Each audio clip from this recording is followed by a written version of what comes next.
네, 화요일장 이슈를 살펴보는 미증시 인사이트입니다. LNS홀딩스 김선영 대표 모시고 이야기 나눠보도록 하겠습니다. 대표님 어서 오세요. 맞습니다. 네, 트럼프 2.0이 이제 개막했습니다.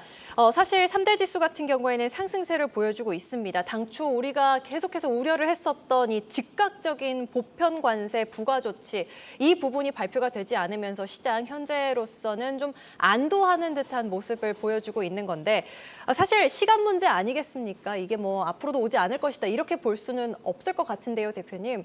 투자 전략 좀 어떻게 이어가면 좋을지 궁금한데요.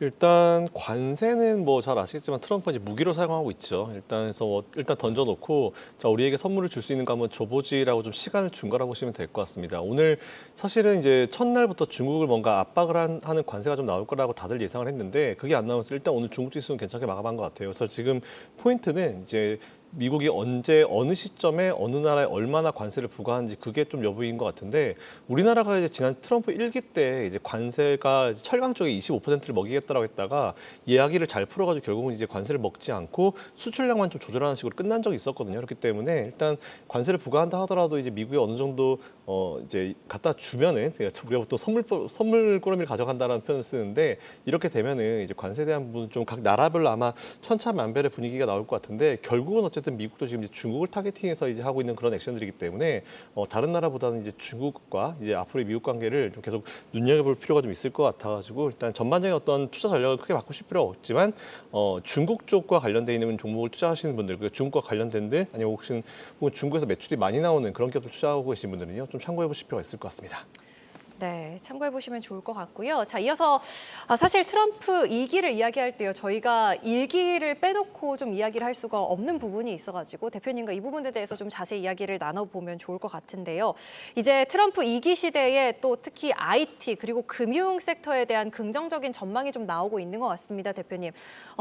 이 전망에 대해서 좀 어떻게 생각을 하고 계신지 궁금하고 그리고 사실 뭐 보호무역 정책이라든지 뭐 중국과의 이런 기술 경쟁 이러한 부분들이 또 이 해당 섹터들에게 미칠 영향은 또 어떨까? 이 부분도 궁금하긴 하거든요. 네, 일단 기대가 되는 6개 섹터를 제가 오늘부터 이제 2개씩 매일 3일 정도 이제 준비를 했는데 일단 오늘 앵커님 말씀하신 대로 이제 중국과의 관계에서 제일 애매한 이제 껴있죠. 사실 IT 섹터를 우리가 좀 봐야 될 것 같습니다. 사실 중국도 되게 드라이브를 많이 걸고 있는 쪽이고 미국도 이제 보안을 관계로 해가지고 보안을 이제 핑계로 해가지고 좀 압박을 좀 많이 하고 있는 섹터가 이제 IT이기 때문에 일단 오늘 IT를 첫 번째 준비했고요. 두 번째는 금융 섹터인데 아무래도 이제 금리 인하에 대한 이슈가 있고 그리고 사실 지난 1기 때 상승률이 두 번째로 높았던 게 이제 금융이기 때문에 오늘 일단 이 두 가지 한번 준비해봤습니다. 일단 IT 섹터를 먼저 볼 텐데 지난 1기 때 사실상 가장 높은 상승률을 보였던 сек터예요. 지난 1기 때 41.2%라는 상승률을 보인 섹터이기 때문에 일단 좀 볼 필요가 있을 것 같고 오히려 지난 1기 때보다 이제 중국과의 기술 경쟁 구도가 좀 더 뚜렷해졌습니다. 그렇기 때문에 이번에도 명확하게 뭔가 좀 압박을 하지 않을까라고 싶은데 일단은 이번에 트럼프가 이제 주요 공약을 내세웠던 7가지 중에 사실 세금 감면 부분이 미국의 대형 IT 기업들한테는 어쨌든 호재성 이슈로 작용할 수 있습니다. 그래서 현재 이제 AI 관련 기술에 대한 부분이 좀 많이 포인트이기 때문에 이쪽으로 분명히 좀 계속 드라이브를 걸 것이다 좀 판단되고 있어가지고 요것 또한 포인트 잡아보시면 될 것 같고 전 좀 다행이라고 생각했던 게 그 다음 두 번째인데 H-1B라는 비자가 있어요. 이게 뭐냐면은 미국 내보다 이제 해외 쪽에 있는 그 인력 중에 우수한 인력을 데리고 와가지고 이제 일을 시킬 수 있는 그런 비자라고 보시면 될 것 같은데 원래는 트럼프가 이거에 대해서 좀 되게 안 좋게 생각했습니다. 왜냐하면 이제 불법 이민자와 이민자를 같이 헷갈려가지고 많은 사람들 생각해가지고 이걸 좀 트럼프가 안 좋아할 것이다라는 그런 이미지가 있었는데 트럼프가 대놓고 얘기했죠. 나 이거 H-1B 되게 좋아한다. 이건 꼭 필요하다라고 얘기하면서 사실상 이제 해외에서 온 그 인력들이 제일 많은 아마존과 구글한테는 오히려 이게 호재성 이슈가 될 수 있을 것 같다는 그런 내용이고요. 최근에 또 보시면 아시겠지만 이제 미국이 전기차 인프라나 아니면 전력 관련 인프라에 되게 신경을 많이 쓰고 있습니다. 이에 따라 가지고 보면 IT 섹터는 우리가 계속 관심을 좀 가질 필요가 있을 것 같고 그리고 잘 아시겠지만 이번에 IT 기업 CEO들이 이제 가족들 뒤에 쫙 섰잖아요. 아마 아실 겁니다. 그래서 그런 걸 봤을 때 이제 취임식 기부도 많이 했고 다큐멘터리 제작도 했고 그리고 트럼프의 최측근을 이제 이사회 임원으로 이제 이사회 새로운 이사로 선임하는 이제 메타 정말 눈물겹게 정말 최선을 다하고 있는데 메타 같은 이런 메타에서 이제 저커버가 이런 노력들을 하고 있기 때문에 일단 전반적으로 최근에 이제 취임식과 관련해서는 이전 M7 관련 기업들이 대부분 노력을 좀 많이 한 것 같습니다. 물론 엔비디아 CEO는 이제 중국을 고사에 방문을 했죠. 근데 아마 그건 좀 우리가 다르게 해석을 할 필요가 있을 것 같은데 전반적으로 일단 미국 내에 있는 기업들 중에 IT 기업 위주로 이번에 분명히 또 추가적인 랠리가 나올 수 있을 것 같고 제가 언제든 말씀드린 것처럼 어쨌든 상승은 이런 IT 섹터들이 또 이끌 것이고 M7이 이끌 것이다라는 그런 기존의 의견을 추가적으로 좀 이어서 드릴 수 있을 것 같습니다. 그 두 번째로 이제 금융 섹터인데 사실 이게 지난 트럼프 1기 때 상승률이 두 번째로 높았어요. 27.7%인데 잘 아시겠지만 이제 금융 규제 완화라는 게 있습니다. 지난 2008년도 금융위기 때 잘 아시겠지만 많은 은행권들, 금융권들이 좀 여러 가지 이슈들이 많았죠. 이걸 좀 자제하려고 도드 프랭크법이라는 걸 만들었는데 그때 당시 트럼프 1기 때 어떤 걸 했냐면은 중소규모의 은행한테는 요 규제를 좀 하지 말자 완화하는 법안을 그때 서명을 한 적이 있었습니다. 근데 아마 이게 더 법안이 좀 약해질 수 있을 거다라는 그런 내용이 좀 나오고 있기 때문에 관심을 좀 가져볼 필요가 있을 것 같고 그리고 지난 2017년도에 감세 및 일자리 법안이라는 게 있어요. 요거에 대해서 이제 이거를 통해 가지고 법인세율을 기존 35%에서 21%로 낮췄는데 여기서 좀 더 낮출 수 있을 거다라는 그런 기대감이 좀 나오고 있는 것 같습니다. 근데 이게 될지 안 될지 모르겠지만 어쨌든 이런 게 만들어지게 되면은 은행과 금융사들이 세후 수익에 증가할 수 있는 그런 좋은 영향이 있기 때문에 이것도 은행주한테 좋은 이슈가 될 수 있을 것 같고요. 그리고 자본이득세, 이것 좀 포인트 잡아봐야겠죠. 이거를 추가로 인하할 수 있다라는 걸 시사는 하긴 했는데 어쨌든 자본이득세가 이제 인하가 되게 되면은 투자 수익에 대한 이제 세금 부담이 낮아져가지고 이제 투자가 더 활발하게 진행이 될 수 있습니다. 그래서 이것도 좀 미국 주식을 투자하고 계신 분들 혹은 뭐 관련적으로 이제 투자하고 계신 분들은 좋은 이슈가 될 수 있을 것 같다는 말씀드리고요.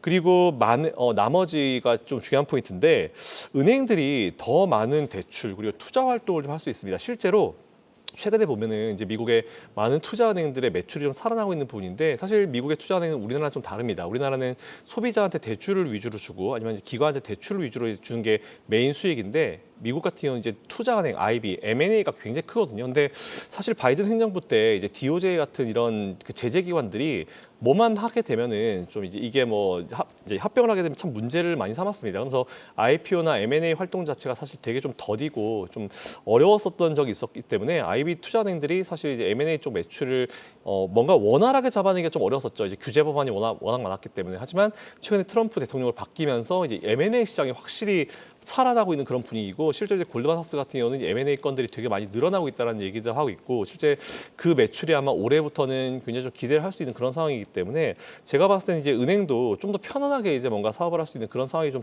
돼가지고 아무래도 은행의 어떤 수수료이익이나 뭐 이런 부분들도 좀 증대가 기대가 되지 않나라고 좀 생각하고 있습니다.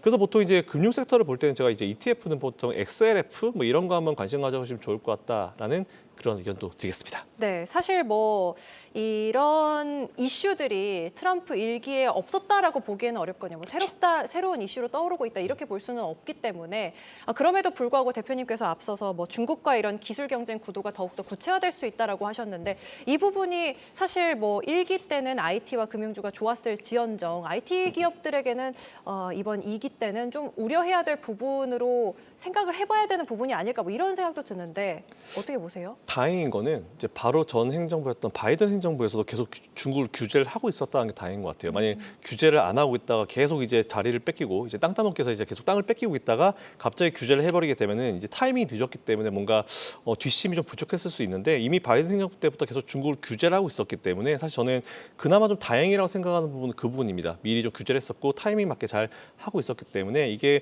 그렇게 크게 데미지를 미칠 거다라고는 보진 않아요. 확실히 근데 예전에 태양광 때 이제 규제를 하지 않아가지고 미국이 태양광을 중국한테 뺏긴 것처럼 뺏긴 걸 아마 예를 들어서 생각한 것 같습니다. 그래서 이번에는 좀 타이밍이 괜찮았기 때문에 제가 봤을 때 그렇게 크게 영향을 미칠 거다라고 보지 않아가지고 투자는 좀 그대로 이어가시면 좋을 것 같다라는 말씀드리겠습니다. 네, 잘 들어봤습니다. 지금까지 LNS홀딩스 김선영 대표와 함께했습니다. 대표님 고맙습니다. 감사합니다.